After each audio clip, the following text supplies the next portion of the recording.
Career gap వాళ్ళకి ఉద్యోగం వస్తుందా? జనరల్‌గా ఏంటి అంటే అసలు కెరియర్ గ్యాప్ ఏంటి? ఫ్రెషర్ ఏంటి?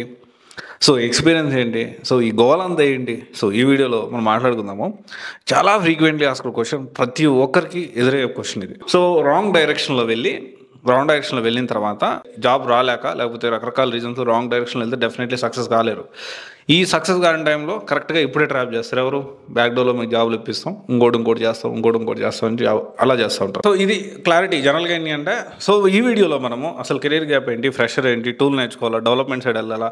సో, ఇవంతా కూడా దాని గురించి మనం డిస్కస్ చేద్దాం ఈ వీడియోలో. సో, ఇది ఒకటే క్లారిటీ ఫస్ట్ ఆఫ్ ఆల్ ఏంటి అంటే అసలు ఫ్రెషర్స్ ఎవరు? కెరియర్ గ్యాప్ ఎవరు?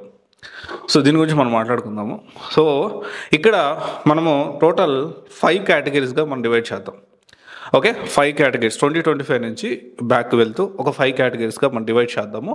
అసలు ఈ కేటగిరీస్ ఏంటి? మీరు ఏ కేటగిరీలో ఉన్నా కూడా కొంతవరకు అండర్‌స్టాండింగ్ రావడానికి అవకాశం ఉంటుంది. సో, పర్సన్ టు పర్సన్ మీరు అవసరమైతే మీరు కౌన్సిలింగ్ తీసుకోవచ్చు. సో, పెయిడ్ ఉంది, ఫ్రీ కౌన్సిలింగ్ 2 కూడా ఉన్నాయి. So, up to you. అయితే ఇక్కడ ఈ కేటగిరీస్ ఏంటి? సో, ఫస్ట్ ఏంటి అంటే ఫ్రెషర్ ఎవరు? కెరియర్ గ్యాప్ ఎవరు?